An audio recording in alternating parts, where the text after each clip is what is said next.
여의도 타임즈 시간입니다. 개장 전에 아침에 나온 증권사 리포트 두 종목을 자세하게 선별해 드리도록 하겠습니다. 첫 번째 종목은 BGF 리테일인데요. 이 두 종목은 중장기 비전이 좀 확실하다 이런 부분으로 증권사 애널이 좀 좋은 점수를 주고 있었고 목표 주가 상향 소식이 있었으니까 잘 여러분도 판단해 보시기 바랍니다. BGF 리테일 하면은 CU 운영하는 편의점 이 부분으로 좀 모멘텀이 있는 그런 상황이라고 하는데요. 우선 코로나가 앞으로 완화가 되면은 무엇보다도 주요 입지별로 이 편의점 매출이 빠른 회복세를 보일 것이다 라고 하면서 조금 더 완화되면서 긍정적인 시그널을 내비춰줄 수 있다는 가능성이 있는 상황이고요. 그리고 근거리 상권 강자이죠. 어디든 이제 있으니까 직주 근접한 뭐 그런 부분에서 편의점 포맷의 강점을 최대한 살릴 수 있는 각종 전략을 미리미리 대비해 왔기 때문에 이거는 이제 성장 모멘텀으로 지속적으로 가져갈 것이다 라는 부분이고요.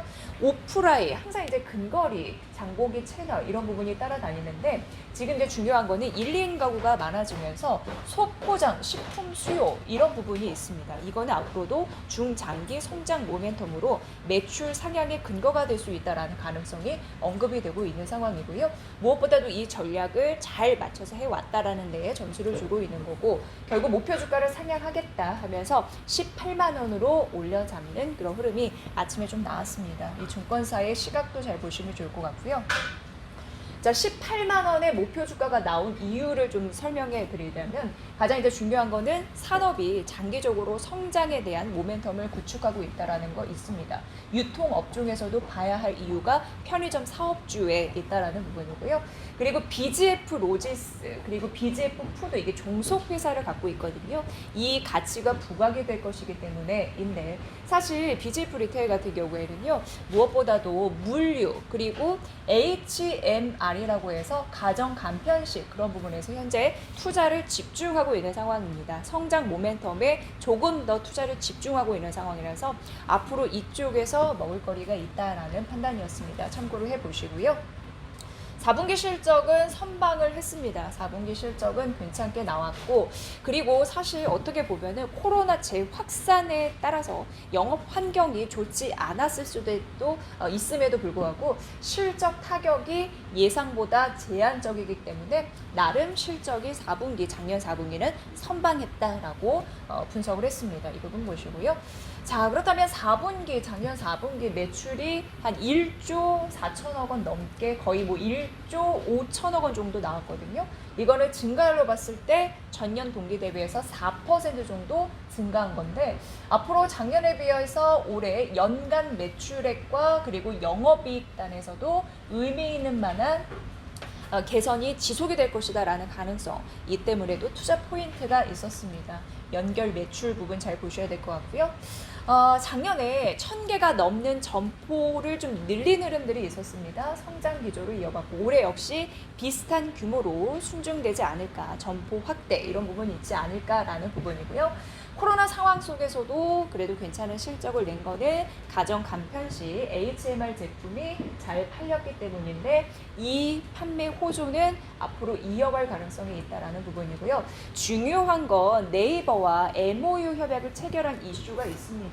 이런 부분으로 봤을 때 O2O 온라인에서 오프라인 플랫폼을 확장시키면서 역량을 강화하겠다라는 투자 방침이 지속적으로 나오고 있는 상황인데요. 앞으로 AI를 활용해서 점포 운영을 할 거고 배달 서비스도 다양하게 늘릴 거고 그러면서 새로운 채널 확보를 통해서 여러 가지 협업도 구체화될 가능성이 있다라는 부분에서 미래 성장 동력을 읽을 수 있다라는 판단입니다. 이 부분도 참고해 보시면 될 것 같고요. 앞서서 결론 말씀드렸지만 목표 주가 상향했는데 18만 원으로 올려 잡았으니까 이 부분 참고해 보시면 좋을 것 같죠. 자, 두 번째는 한국금융지주인데 대표적으로 카카오뱅크 상장 기대감 뭐 여러 가지 있기 때문에 중장기 비전은 좀 확실해 보인다라는 공통된 의견이 있었습니다. 목표 주가 11만 1,000원으로 상향한 흐름들이 있었고요. 지금 증권업종 속에서도 가장 뭐 긍정적인 흐름들을 나타내는 그런 종속 회사가 있기 때문에 이 부분도 함께 가져가고 가장 저평가되고 있다라는 부분입니다. 계열사가 보유하고 있는 지분 가치에 따라서 한국금융지주는 지속적으로 언급이 될 거거든요. 이 부분도 여러분 잘 판단해 보시면 될 것 같고요. 연간 지배주주 순이익을 나타내는 이제 막대 그래프다라고 보시면 되는데 이게 작년이었고 2019년이었고 이게 올해인데 작년 성적은 전년 동기 대비해서 2.2% 정도 개선이 됐다라는 부분으로 그래도 뭐 잘 됐다라는 흐름으로 나타나고 있고 키높이 보시면 올해보다 내년 지배주주 순이익이 조금 더 높아질 가능성이 있는 상황입니다. 자, 우선 종속회사, 뭐 지분가치 이런 얘기가 자주 나오고 있는데 잠시 언급해드리면 주요 종속회사인 한국투자증권이 있는데요.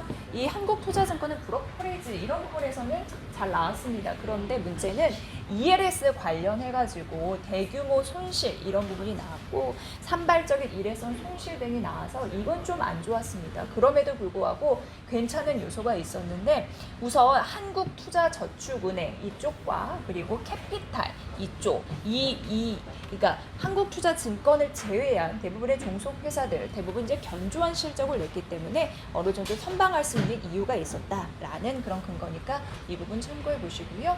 4분기 우리가 볼 거는 이제 지배주주 순이익 부분입니다. 작년 4분기 보면은 한 3,430억 원 정도 나타나면서 그래도 괜찮은 웃도는 흐름들이 나타나서 실적이 잘 나왔다라는 부분입니다. 왜냐하면 실적 추정치를 크게 상회해서 나타났기 때문에 4분기 실적의 긍정적인 흐름들을 나타내주는 거고요. 앞서 한국투자증권 얘기해드렸지만 증권 외에 종속회사들의 실적이 잘 나왔고 한국투자증권을 예상을 상회하는 IB투자은행 수수료 수익 이런 부분이 인식됐기 때문에 긍정적이었을 수 있다라는 부분이고요. 이거 더해서 올해도 순이익이 증가할 수 있는지 그 여부가 사실 가장 중요할 수 있는데 지금 연초부터 일평균 거래 대금 이런 부분이 시장 지표 우호적으로 나타나고 있는 상황이고요. 무엇보다도 코로나19 국면에 따라서 일부 환입 가능성도 있고 결정적으로 안정적인 이익 체력이 보유가 되고 있기 때문에 올해에도 긍정적인 흐름들, 순이익 추정치는 높아질 것이다. 작년 대비해서 이런 실적에 대한 기대감도 무르익고 있다라는 판단입니다. 자, 그래서 목표 주가를 올려 잡았는데 앞서 말씀드린 대로 11만 1,000원으로 상향 조정했으니까 이 부분도 잘 챙겨보시기 바랍니다. 우선 4분기 실적도 괜찮았고요. 앞으로 실적 기대감도 있고 성장 모멘텀을 장착할 수 있는 뭐 투자나 여러 가지 협업 이런 부분들이 대기하고 있어서 그리고 상장 이슈도 있어서 이런 부분으로 뭐 긍정적이다라는 판단이었습니다. 한국금융지주와 오늘 BJF 리테일 두 종목 목표 주가 상향했으니까 여러분들 잘 판단해 보세요. 의료타임즈 시간이었습니다.